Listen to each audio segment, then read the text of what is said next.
విర్రివానికి ఏల వేదాక్షరంబులు, మోటువానికి మంచి పాటలేల, పశుల కాపరికేల పరతత్వ బోధలు, విటకానికేటికో విష్ణు కథలు,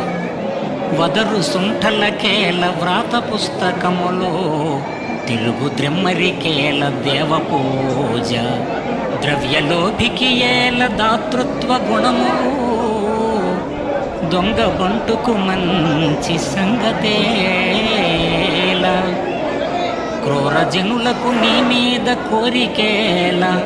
ద్రోహి పాపాత్మనకు దయా దుఃఖమేల, భూషణ వికాస శ్రీధర్మపుర నివాస, దుష్ట సంహార నరసింహ దురిత దూర.